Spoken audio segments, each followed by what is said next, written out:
Well, hey YouTube, welcome back to the playground. So, real quick recap. Recently I tore my bicep. Thankfully, I went to the doctor Monday and found out that his words were basically, I tore the muscle in the best way possible, if that's even a thing. So basically, you have a long muscle and a short muscle in your bicep. I tore the short one, which doesn't do a whole lot, and the long muscle is the one that usually requires surgery and gives people most problems. Nothing's wrong with the shoulder, just still sore and achy. So the bicep has to heal on its own, shouldn't need any surgery, shouldn't need any rehab. The shoulder is coming along, it's getting less and less sore every day. I'm starting to be able to use it more and more. And the good thing from the doctor, he said basically use it, but be careful, and the first sign of any kind of discomfort or pain, stop doing what you're doing. But just keep doing what you're doing, just don't hurt it again, is basically what he told me. So word to the wise. But anyway, I'm starting to feel better, so I'm coming out just to make a couple of quick videos for you guys of the stuff I can do without having to pick anything up or do any wrenching or anything, because certain things do still hurt pretty bad, and I'm trying to rest it as much as possible. But anyway, I'm going to take you around and show you a few things in the shop, go through the collection real quick with you guys, and just show you what I've got. Obviously, you've seen stuff behind me in many videos. A lot of the stuff up top I've had in videos, but there's stuff out to the sides and bottoms that you guys may never seen before. And I just kind of try to lump them together best I can and hopefully not ramble too much. It's just going to kind of be a show and tell. So hopefully you guys like it. Let me know if you guys have any questions about anything. Drop them down in the comments. If you saw something on a car you didn't know what it was or why it was there, or even what that car is, because some of them are probably older than some of the people watching these videos at this point. Alright guys, let's start up with Crawler Corner. So this is a Redcat Gen 8 with the Endura hard body back half kit. So it's the cab with the flatbed. It's got some aluminum bead locks, factory tires, and some, I don't remember what, foams. And a little tiny guard on the front to protect the servo. Nothing super fancy. So this is also an original Redcat Gen 8. Really the only thing done in here is the brush guard for the servo. We replaced the foams. This one is still rocking the factory wheels. Did put a little tiny metal luggage carrier on top. The lights are there. Those aren't plugged in currently. I haven't got those wired in, but the truck lights are still all working and everything. So then we go to the TRX4 Sport. So this is just single speed Sport Edition. This is the TRX4 camper shell body. I have the actual TRX4 Sport body. So we do have the original TRX4 Sport kit body with all the accessories and doodads. Swapped it over for this body, so this one was a little bit lighter, less top heavy, and didn't get hung up. The other one had a problem.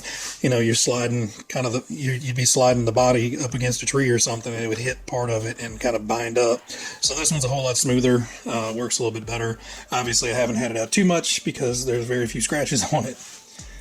Then we have the little Axial SCX24. Little guy, he's fun to play around indoors and out. Much more fun indoors. I actually have a little crawling mound that I built, which I guys can show you that at a later date. I don't have that in here right now.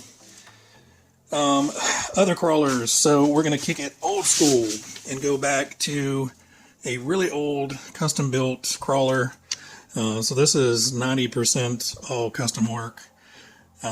Way back when crawling started. So this used to be a HPI Wheelie King and turned into a whole different animal. So I'm going to do a separate video just on this and the custom Cloudbuster rock crawler. And I will put the tires on in the right direction for everybody when I do that video, because I know it's set off a bunch of people in the last video of why are the tires on the wrong way. I don't know. They actually grip the rocks with the corner of the lugs a little bit better. It seemed like when they were running forward, it would want to shed off of the rocks. But both of them have horrible geometry and horrible setups because these were something that we built before we knew what rock crawlers could actually do and anything about geometry. All right, so let's go old. So this is hard to tell, but that is a Traxxas Stampede with Traxxas Russell tires on it, a custom aluminum front bumper, and a custom aluminum shock tower that I made because I was tired of breaking the regulars, and a ridiculously funky Hummer body on there that doesn't sit well with the whole setup. But that's what I got because my Stampede body ripped in half. We've got the Slash, the OG two-wheel drive Slash. I'm working on converting over to low CG. We've got an XL5 Rustler, which is probably about 10 years old now. This is right when the whole new body style came out. I bought one of those. Actually, my wife bought me that. And this guy with the crazy body is my OG Rustler. This thing has seen a world of hurt, and pretty much everything but the chassis tub and the transmission case have been replaced. I think I've broken almost everything on this over the probably 13, 14 years I've owned this one. But, you know, that's a good thing with the Rustlers. You can, I mean, their parts are everywhere, and so many parts carry over to different models. It's great with Traxxas. Speaking of Traxxas, we have the Bandit down here. Sorry about the lighting. I don't have the best lighting over here underneath these shelves. This started out as a VXL model. Got it because it was the cheapest VXL model, and it still is. Took that out and put it in the Slash eventually. So this is actually running just the XL5 and the Titan motor in it. Alright, let's see. So I do have a couple gas vehicles. I have this Offna Ravager that never sees any runtime. I hate gas now. It's tedious, it's messy, it's noisy, it's greasy, it's fiddly. So yeah, it's here. I don't run it. I should, but I don't. Other gas is I have a T-Max 3.3. Again, don't run it anymore. It's just a big truck. It's a heavy truck. The gas, you know, it was fun, but you would start whipping wheelies and snapping axles and drive shafts and blowing tires off of rims. And I just got tired of messing with it. So about time I decided to paint a new body for it is when I decided that I'm not running it anymore. So that's where that's at. Bought this is a Thunder Tiger EB4. It ran great. Loved running around my little track I had, but you know, just got out of driving. And this one actually didn't get beat up very much. This one was actually fairly stable, and it wasn't too fast to where it was always wrecking. So those are my gas trucks. Oh, other crawler. I have an Exceed RC Gigantor crawler. Ouch. Sorry. I mean, the tire, it's like a Coke can tall. They're enormous. It is a ridiculously slow RC crawler, but you can't help but enjoy driving it and watching it lumber around. It's just so big. Let's see. Other big trucks. We have the Super Clodbuster Black Edition. So I got this not too long ago. Built it. There's a video. Check the playlist for the video for that. This one's going to stay stock. You know, this is just homage to the past. I love the old Tamiya stuff. I'm working on collecting some, and we'll see those in a second. But yeah, this one's going to stay stock. I enjoy that. This one is Tamiya Blackfoot. Again, there's a special video on that one. This is kind of the truck I fell in love with. This is not the truck that I originally got. I got this one a couple years ago. Unfortunately, I was young and dumb and sold my original, but that's the truck that got me into RC. When I saw it, I wanted it. My mom got it for me for Christmas. I enjoyed every minute of having it. But, you know, young and dumb, wanted to get something cooler and better, and, you know, spent the money, got something cooler and better, and tore it all to pieces, and now I don't have anything. But I'm slowly working on collecting an old man collection of RC cars. So we've recently added the Midnight Pumpkin. This is the special Chrome edition. Did not like it when I first got it. I thought the chrome was going to be ridiculous and I was going to hate it. And the more I look at it, the more I like it. So that one's grown on me, surprisingly. I still need to find another body to go out and bash it with so I don't tear this one up. But for now, she's going to sit on the shelf, looking all silky and smooth. And that brings us to the little frog. Again, another iconic one I wanted when I was a kid. And, finally getting around to getting one and building one. So essentially, this chassis is the same as that chassis, just the front suspension is basically different, and obviously much different wheels, tires, and body. Then we have the Wild Willie 2. This one was a blast to build, kind of tedious to paint, but so rewarding when you get it all built and how well it looks. It's just a cool looking vehicle, and I'm so happy with the way it came out. There's so many little details on here, and all the way down to the little tow hook and everything. But yeah, that one drives pretty cool. It's a wheelie machine, and it's just fun to look at and fun to drive. Then we have the Hornet, another classic Tamiya. This one drives pretty well. Unfortunately, it's got the goofy front suspension, the kind of through travel shocks. Not a huge fan of them, but this works a whole lot better in the Grasshopper because the rear end actually pivots on this so it doesn't pogo and bounce around. Plus it has the well-filled shocks in the back. So this one's a fun one to get out and rip around. And the Lunchbox. This one shares the same chassis as the Midnight Pumpkin. Obviously, way different body, way cooler. Well, not way cooler, way different, and equally as cool. Growing up, these were so cool to look at. Magazines, photo shoots, everything we saw back in it. I mean, just seeing them in the shop, you just wanted one so bad. And then the OG of OGs, the Grasshopper, aptly named because this thing, I think if you drove this on polished concrete, it would still end up hopping around somehow. This has the bounciest of bouncy suspension I've ever seen. But, it's an icon, so I had to grab one. And a super quick and easy kit to build. Then we have the Tamiya Plasma Edge 2. This one, again, another fairly easy kit to build, an enjoyable kit to build, and this one actually drives pretty well.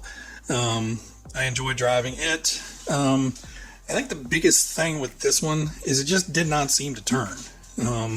It's limited turning radius on the front end, and you would think with four-wheel drive, having some on-power turning, it would do better, but it really kind of sucks in the turns. You almost have to tap the brakes, whip the rear end around, and get it to turn. But is what it is. It's old.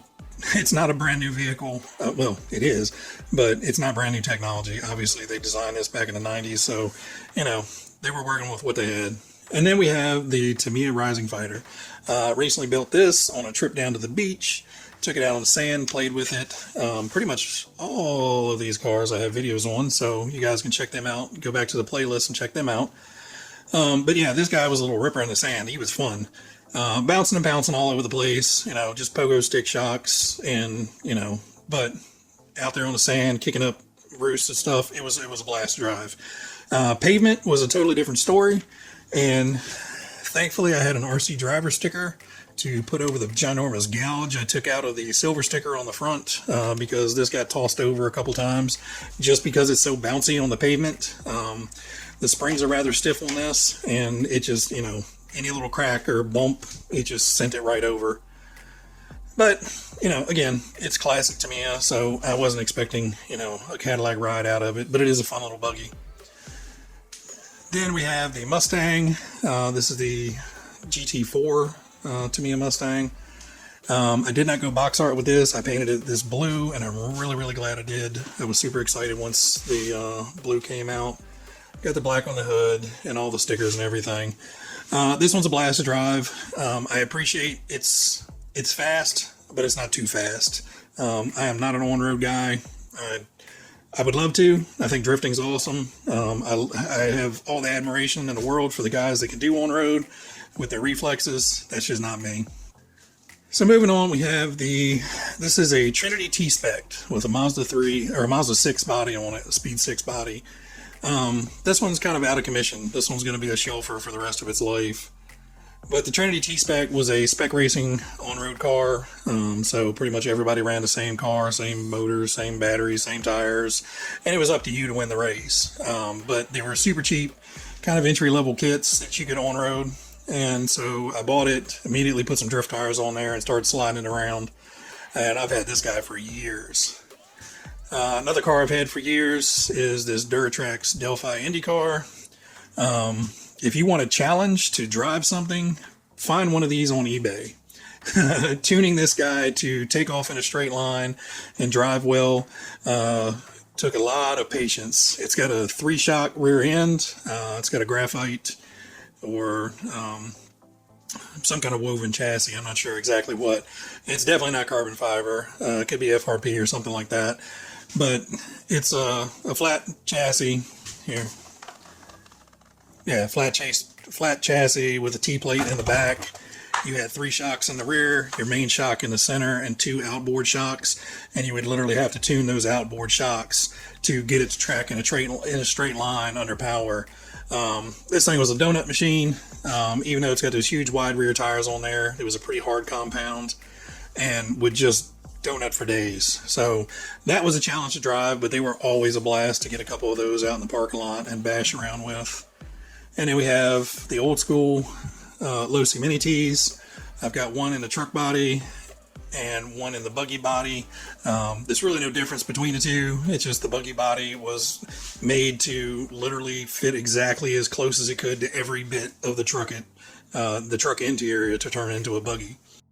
And speaking of bodies for the Mini Tees, back shortly after they become hugely popular, everybody kind of lost interest in them. And at some point I found a company that was basically liquidating their stock. And what was a $20 body became like a $4 body. So I bought a bunch of them and basically used them to practice painting techniques and stuff. So if you ever come across a deal like that, that is a great way to, practice, and learn some stuff. I mean, obviously you can see this was, back in ye old 90s when splats and runs were cool and, swoopy race designs. This one's probably my favorite, and sorry it's so dusty, but I think it was Parma came out with a glue, and you could literally cut out pictures and glue the picture to the body, and then once that dried, you were able to back paint it and come up with really awesome graphics. So this is a super simple paint job. This was literally glue the picture on, sprayed a little bit of black around the picture, let that dry, and then finish it off with the blue. And a little silver, I guess.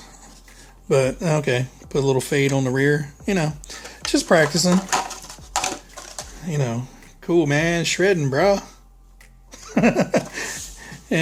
Like I said, I enjoyed all that.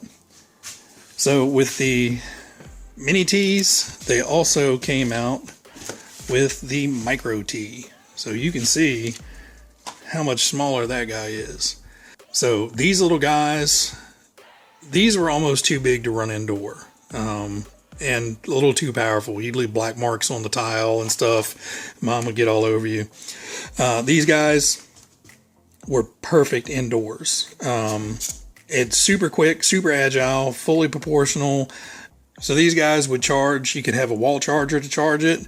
And the coolest thing was it came with this brick. And you would just fill this up with double A's. And, you could carry this around in your pack.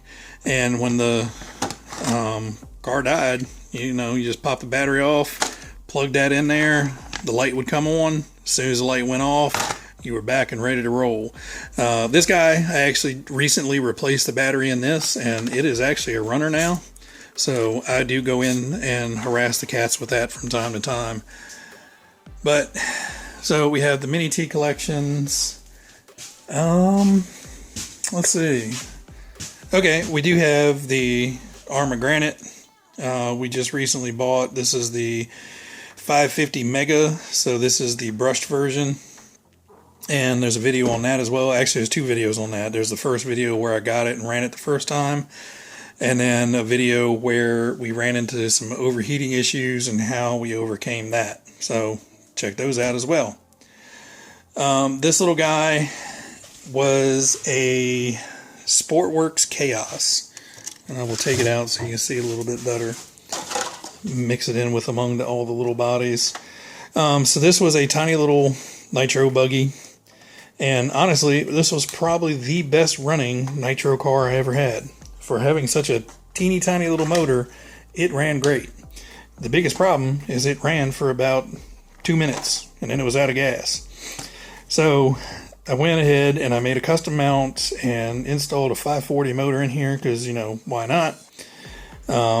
Stuck some junk electronics in there, got it running, and immediately blew out the rear diff cups, the out drives.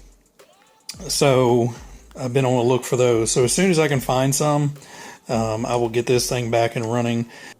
All right, guys. Well, I hope you enjoyed the quick not so quick overview of my collection. It's kind of hard not to talk about each one a little bit. So I hope you guys enjoyed it. Just a quick wrap up of everything that I've had so far. There's a couple cars here and there that aren't in there. I've got some little teeny ones, and I've got a couple that I'm trying to get rid of. So I didn't put them in. But anyway, I hope you guys liked it. Hopefully I'll be back to actually being able to turn a wrench here soon as the arm heals up a little bit more. But that's looking pretty good so far. But anyway, everybody out there, you guys be safe, be happy, be well, and I'll catch you next time. See you.